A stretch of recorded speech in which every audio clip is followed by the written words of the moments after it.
চাঁদাবাজি হচ্ছে সেইটি যেটি মানুষকে বাধ্য করে জোর করে নেওয়া হয়, তাদের নির্ধারিত প্রক্রিয়া না কোনো অবৈধ শক্তি সেটা করতে চায়।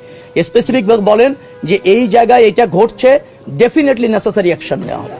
পরিষ্কার আমি করেছি, বিভিন্ন জায়গায় বলেছি, কিন্তু সমস্যাটা হচ্ছে যে সমালোচনা তো অনেকে করতে পছন্দ করেন, যারা সমালোচনা করতে চান তাদেরকে তো আর নিবৃত্ত আপনি করতে পারবেন না। আমি বুঝাতে চেয়েছি চাঁদা এবং চাঁদাবাজি দুটি জিনিস পার্থক্য আছে। চাঁদাটা কোনো সময় শ্রমিক এবং মালিকদের স্বার্থে তারা তারাই নির্ধারণ করে মানে আমি বুঝাচ্ছি সমঝোতা করে তারা তাদের কল্যাণে কালেক্ট করে তাদের মতো ব্যয় করে, তাদের যে প্রক্রিয়া আছে সেটা তারা অনুসরণ করে। আর সেটা একটা কোনো জায়গায় এটাকে চাঁদাবাজি বলাটা কঠিন। চাঁদাবাজি আমি বলতেছি চাঁদাবাজি হচ্ছে সেইটি যেটি মানুষকে বাধ্য করে জোর করে নেওয়া হয়, তাদের নির্ধারিত প্রক্রিয়া না কোনো অবৈধ শক্তি সেটা করতে চায়। সেটা করার কোনো সুযোগ নেই, সেটার করা আমাদের এই মন্ত্রণালয়ে থাকবে না, যে কোনো মূল্যে আমরা সেটা তার হতে দিব না, সেটা আমাদের অঙ্গীকার। কিন্তু যে চাঁদাটাকে কোনো সময় চাঁদাবাজি বলা হয়, সেটা অনেক সময় সমঝোতা তারা করে নিয়েছেন পরিবহন মালিকরা, তাদের অর্থ তারা এই হারে কালেক্ট করে তাদের এই কল্যাণে ব্যয় করবে, সেটা আমার জায়গা থেকে রহিত করাটা কোনো সুযোগ থাকে না। আমি সেটা মিন করতে চেয়েছি। কতটা হচ্ছে আমি শ্রমিক কেন্দ্রীয় সংগঠন যারা আসছে তাদের নিয়ে বসেছি ওই ঘটনার পর, মালিকদের যে সমস্ত আছে সমিতি আছে তাদের নিয়েও বসেছি, তারা ব্যয় করেন। আর সবচেয়ে ব্যাপার হচ্ছে আপনি একটা শর্তে একটা সমিতি রেজিস্ট্রেশন নিয়েছেন, ট্রেড ইউনিয়ন করছেন, সেখানে কোনো ব্যত্যয় হলে এটা বাণিজ্য মন্ত্রণালয়ের অধীনে তারা দেখতে পারে।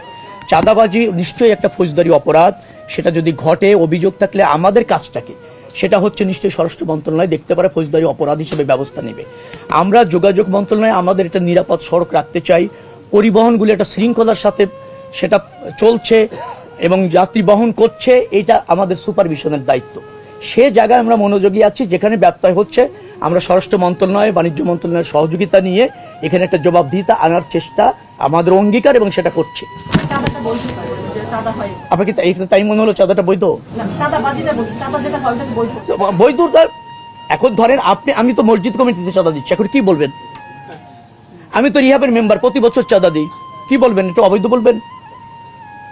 আমি জাতীয় নির্বাহী কমিটির মেম্বার, আমার পার্টিকে একটা নির্ধারণ করা আছে চাঁদা দিতে হয় বছরে এই কয়টা টাকা, অল্প কয়টা টাকা, আপনি কি অবৈধ বলবেন? আপনি অবৈধ বলে বলতে পারেন, আমি তো আপনাকে জড়িত করতে পারবো না। আমরা বলতে পারি যে আমাদের ঢাকাতে যে ট্রাকগুলো ঢুকে কয়েকটা জায়গায় দাঁড়িয়ে যে টোকেন দিয়ে নেওয়া হয়, এটা আসলে আমি তো বলছি না, আমি বলছি ট্রাক মালিক সমিতি তাদের কল্যাণে যে টাকাটা নেয় তাদের মধ্যে মিটিং করে নির্ধারণ করে সেটা বৈধ। যারা পথে অবৈধভাবে নেবে সেটা তো অবৈধ। সেটা আপনারা মনোযোগী যদি করতে চান আমরা তৎপর আছি। স্পেসিফিকভাবে বলেন যে এই জায়গায় এটা ঘটছে, ডেফিনেটলি নেসেসারি অ্যাকশন নেওয়া হবে। না আমি বৈধ আর অবৈধ বলার কিছু না। আপনি কেন বৈধ আর অবৈধ জায়গায় যাচ্ছেন? বাস মালিকদের কাছে আপনি বলছেন যে নেওয়া হয় যারা রুট কোম্পানিগুলি চালায়। এখন কোম্পানি এবং বাস মালিক কি শর্তে ওখানে বাস দিয়েছেন সেটা জানলে বোঝা যাবে যে সেখানে কোনো ব্যত্যয় ঘটছে কিনা। এখন কোম্পানির সাথে যদি বাস মালিকদের ওইরকম সমঝোতা থাকে, তার বাসটি ওই রুটে চললে তিনি 100 টাকা দিবেন, আমি জানি না আছে কিনা, থাকলে তো আপনি অবৈধ বলতে পারছেন না, উনি অ্যাগ্রি করেছেন। আর যদি ওনার কাছে জোর করে নেওয়া হয়ে থাকে যেটা উনি অ্যাগ্রি করেন নাই, আমাদেরকে এত করেন, আমরা ব্যবস্থা নেব, অবশ্যই দেখবো। আপনি নজর এনেছেন, ডেফিনেটলি আমি দেখব।